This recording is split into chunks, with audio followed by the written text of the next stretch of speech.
In today's video, we are going to show you how to deploy a Spring Boot application through Kubernetes and integrate it with Drupal CMS. Earlier, we have already explained you regarding the what is your Drupal, how you can what are the application structure of it, how you can connect with that, what we are going to deploy through our application, what we are going to deploy through our Kubernetes, what is the structure of it, from whether we are using front end and back end, we are using MySQL for data storage, and for CMS we are using Drupal CMS. So now today we will give you the overview of our deployment structure of our Kubernetes, in which you are going to use our vine cl v cluster vine cluster, under which we will going to deploy our deployment files that we have created for it. So you can see here I have created some deployment files for it. So I will give you the overview of it, what it is exactly. So let's get started. We will first find out that whatever the kubectl and wherever our nodes are working or the cluster is up or not. So if you see that the cluster is running on as a master control plane node. For a demo purpose, I'm using for deployment on the control plane node, but as a production deployment, it is better to be master node and worker node to be divided, and your deployment should be on your worker node. So let's understand what exactly this deployment file are for the front-end applications that we are going to use. So we have written a deployment file. It's it basically used to run the application pod, runs the application pod and uh, services for exposing the application to the network. This platform managing these containers is Kubernetes, which is widely used for cloud native applications. So what I have written here in the deployments is your the first one is your API version. It specifies the API version for deployment resources. Second one is your kind deployment. It tells Kubernetes to create a deployment controller. Then the third one is your metadata, that is front end. It is basically used for the name of your deployment. It ensures that pods are always running. Fail pod restarts automatically and scaling. Basically, your deployment ensures that your pods are always running. Fail pod restart automatically and scaling is possible. As you can see here, that we have defined some replicas count, which will be which I have defined here as 1. You can increase it to read according to the requirement, that is your whether if there is any according to the load or traffic requirements, you can increase the replica count as well, or you can add on a horizontal border to scalars. It defines according to the requirement, it scales accordingly. But once you have defined it as a replicas of 1, so in general it will always be keeps one part of your application should be always been available. it once the pod should be get um, reschedule deleted or somehow not working fine, then it will be get terminated and reschedule on another nodes where the resources are available. Now comes the template level, that is basically used to identify labeling your pods, that it manages that pods that contain the label app is equal to front end. Selector helps Kubernetes identify which pods belongs to the deployment, which pod belongs to the deployment. And later on, this defines the labels assigned to the pods created by this deployment. This label is basically used by the services to rotate traffics. Here in your front end, now the container part where we have defined the name of it and the image that we are using to use. It is basically the container registry, sorry, the image registry that we are using the name of it. that we are going to use here. If you have if it is not a image registry or image that you are using right here, that is not a public one, then you need to pass it log whether the registry login details under the secret section, and you can then you can access your images from there as well. Otherwise it will not be getting access, and it will show in it will show an error once you are going to deploy it in the Kubernetes environment. So next one part is your what are the environments that we are going to use it to connect with your databases. So that details has been provided here. So we are providing the Java database Spring Boot database URL. The value of it is your JDBC MySQL, and that is your service name that we are going to define it. And that is this one is the 33006 is your port number, and MyDB is your database name. For database with connection of your front end with your databases, you need to have a Spring. You need to define your Spring Boot data source username, and that username should be. We are not hard coding here. That we are passing through our secret that we have defined here. So once you will deploy it, first you need to deploy your secrets. From that secret, you have to use the key value pairs that you have defined here. Spring data source username, that is basically you it will cache the data from this one secret, and the value that you have been defined here, that will be in decrypted forms, so that will be cached from from the secrets to the front end pod. So so similarly, then they will also do that from the password as well. This tells the now the part is your port container port.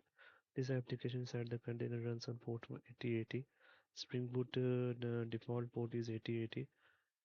This creates a Kubernetes service name front end. Now this one is creates a service name front end. Services provides stable networking to access pods. We knew that pods once it gets terminated, once it's live, it creates a new IPs. So for static application of it, we need to provide the services that keeps the same address for always. And for whenever there is a traffic is routing whenever the traffic is routing to the pod, it always looks for the static IPs to be for the applications to be accessible. So that is the basic requirement of your services.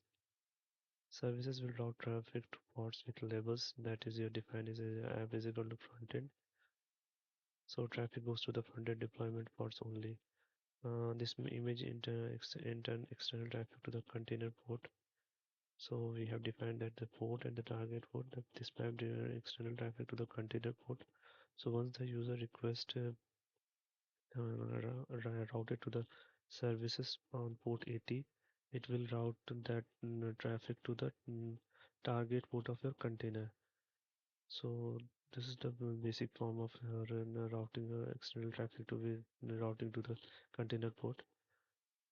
As we have defined it as a node port, so the service IP of it will be of service type. The node port exposes the application or outside the cluster. Kubernetes automatically assign a port like 13,000 to, if you will have a, I will give you the overview of it. If you will look,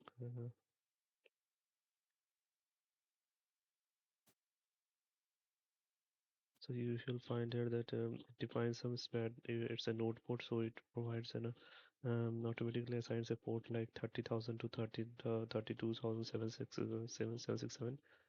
So this will reach the Spring Boot application. So this is the basic requirement of it. Now we go to the PV persistent volume case. So how we will provide static storage to or static volume to the pod. so that it stores the data on persistent form, and so that once the pods get deleted, that data that has been associated with it should not be get deleted. So that we provide that from our persistent volume. Now I will explain you the what is a persistent volume should work, and what are the steps that you have taken in writing the deployment. So under this YML file, what we have done it here, that we have defined the API version of the core Kubernetes resources. What we are going to create, that we are going to create a persistent volume. Persistent volume does Kubernetes to create. It is the Kubernetes to create a persistent volume. Persistent volume is a piece of storage in the cluster that exists independent of pods. Now we define the metadata of specifically to this persistent volume. What will be the name of it? So we have defined it here as MySQL PV. Um, for the specification purposes, we have used standards class name storage standard, but there are other storage class name are being used. That is, if you are using EKS, then it will be have an elastic block storage for it, that one. You need to check out for the what are the standard class name that being used for the mm, cloud-based storage, cloud-based storage, block storage. So we are defining here some capacity. What are the preliminary, then whatever the storage that we have, out of it how much we are giving that through our persistent volume. So out of the storage device, how much capacity we have given this for this project. So like suppose we have providing that capacity of storage of 6 gigabytes, uh, and it's now the access modes that it is your read write ones. So access mode, we have defined that uh, how the pod should communicate with the storage device or the volumes, so it will write one by one, and so one node can write so one node can write and write one at a time, and there are other options as well. There read write many, so multiple nodes are read only, so only they will read only the data from the storage or the volume. And if it will define it read write many, then multiple nodes can read and write as well. Now the host path, where the data getting being stored, that is the if we are using right now is a control plane node. So once you will SSH um, under the control plane node, then you will find the path of your under the MNT section. You will find the star path of your storage device, where the data is being getting stored. Uh, the persistent volume claim policy, I will keep it as a retained.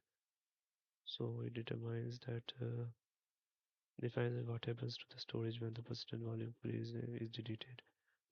So it defines what happens to the storage when the persistent volume claim is deleted.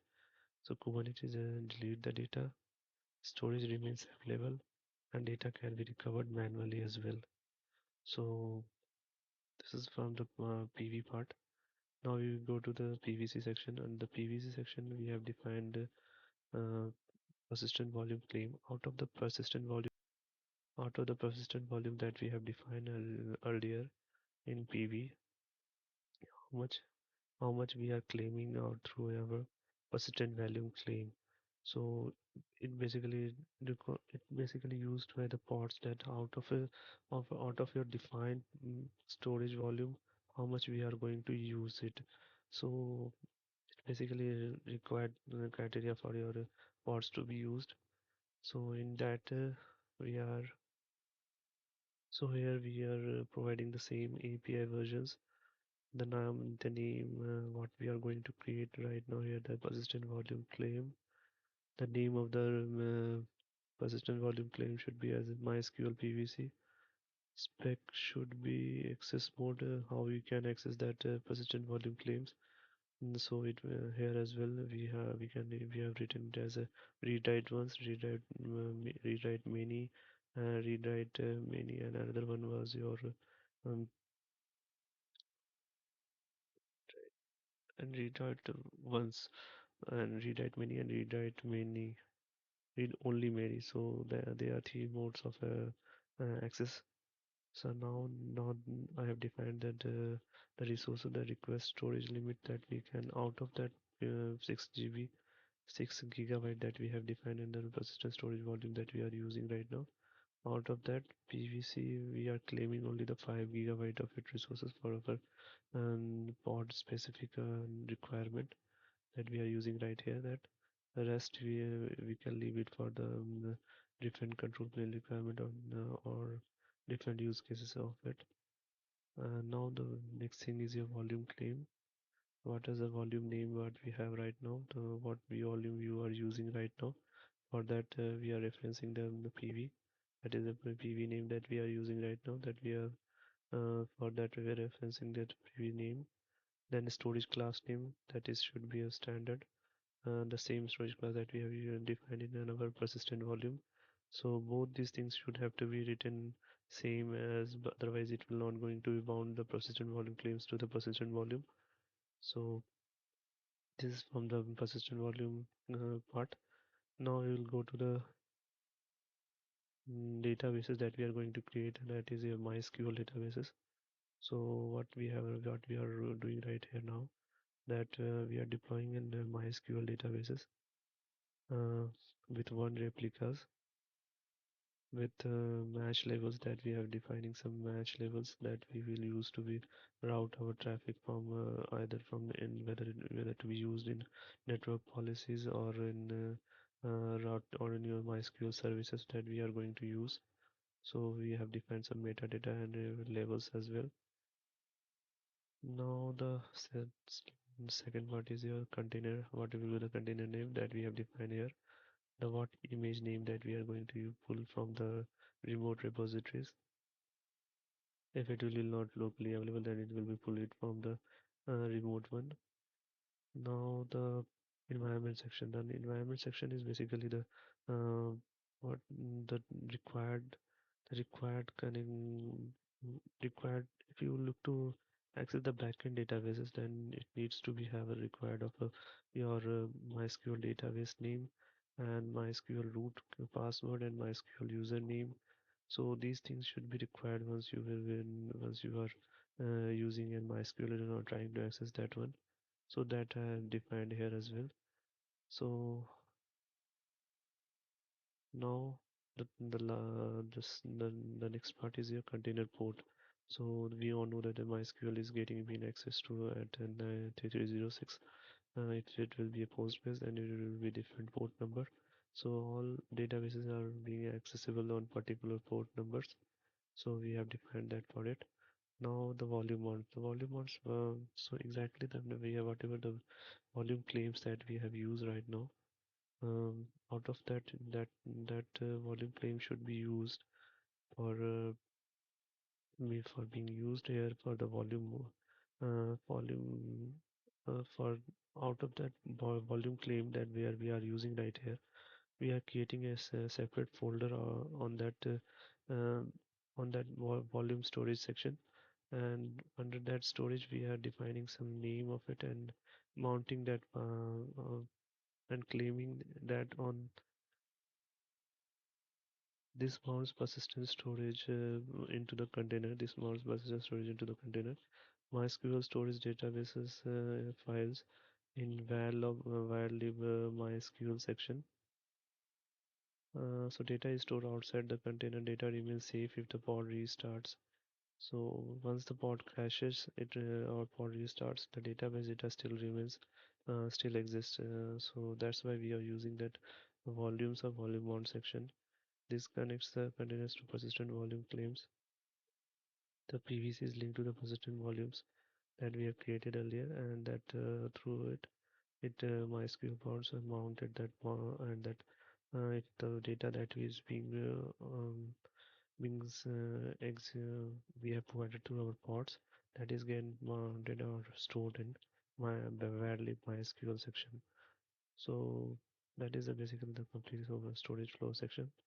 Now we have services that is being used to expose your MySQL pod.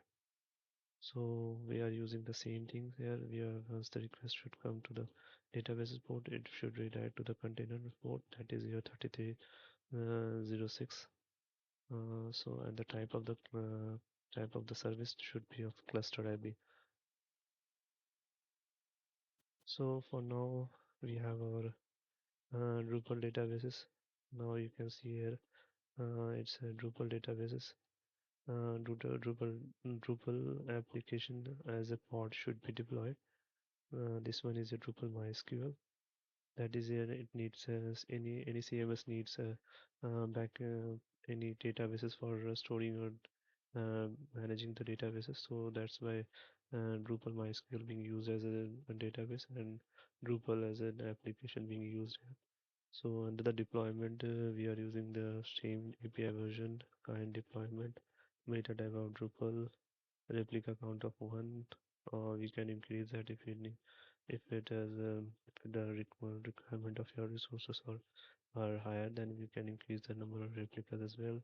Or you can increase the HPA, you can add a horizontal border scaling on the request on the load of your applications. If you have multiple users are using that one, then load should increase, and then you can increase the replica count as well for which is for static one. According to resource requirement, you can HPA that one, use an HPA. Now the spec part, if you'll go to the spec part, we have a name defined here, the image name that we are going to use here, what port that we are going to expose for it to be running on it.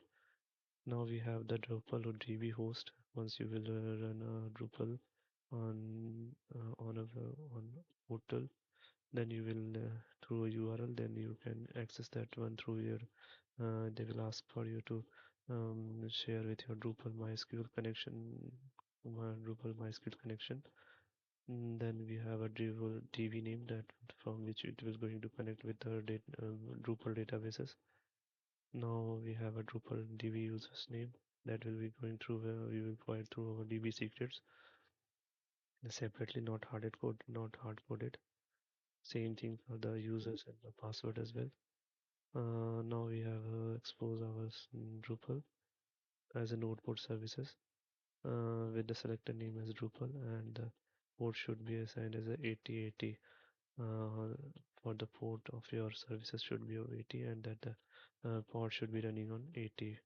So this is the way we have defined our deployment files. Now we will going to deploy it on our production on our Kubernetes cluster. So let's get started.